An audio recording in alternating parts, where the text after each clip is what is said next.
Hello my dear friends, দেখো আজকে আমি কি রান্না করছি। আজকে রান্না করব চিকেন, কিন্তু একটু আলাদাভাবে। তোমরা পুরো রান্নাটা দেখে বলো তো আমি আজকে কি রান্না করতে চলেছি। চিকেনটাকে ভালো করে ধুয়ে কিন্তু জল ছড়িয়ে নুন হলুদ আর সর্ষের তেল মাখিয়ে বেশ কিছুক্ষণ রেখেছিলাম। আর এইদিকে বেরেস্তা ভেজে নিয়েছিলাম, ওই তেলেই কিন্তু ভাজছি এখন চিকেনটা। হালকা করে ভেজে নেব, এক এক করে চিকেনটা হালকা করে ভেজে নিয়ে তুলে তারপর কিন্তু ওই তেলেই আমি গোটা এলাচ ফোড়ন দিয়ে অল্প করে পেঁয়াজটা ভেজে নিয়েছি। তারপরে মশলা আদা রসুন কাঁচা লঙ্কা আর অল্প করে একটু জিরের গুঁড়ো দিয়ে ভালো করে কষিয়ে নিয়েছি। আর এদিকে দেখো আমি কিন্তু একটাই আলু দিয়েছি। প্রথমে ভেবেছিলাম দেবো না, তারপর বললাম না একটাই দিই। তারপরে কিন্তু এর মধ্যে আবার দিয়ে দিয়েছিলাম কাঁচা মশলার গন্ধটা চলে যাওয়াতে দিয়ে দিয়েছিলাম টক দই পোস্ত আর চার মগজ বাটা। তারপর ভালো করে কষিয়ে এদিকে ভাজা চিকেনটাও দিয়ে দিলাম।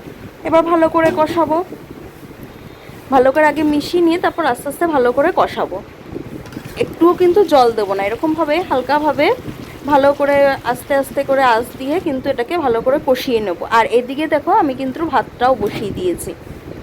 চাল অনেকক্ষণ ভিজিয়ে রেখেছিলাম, তার জন্য কিন্তু হতেও বেশিক্ষণ লাগবে না। আর এই ভাত তো বেশিটা করবও না, 80% মতন করে নেব। আর এদিকে দেখো আমার কিন্তু মাংসটাও হয়ে গেছে, উপর দিয়ে আমি গরম মশলা আর কিন্তু বেরেস্তা ছড়িয়ে দিয়েছি।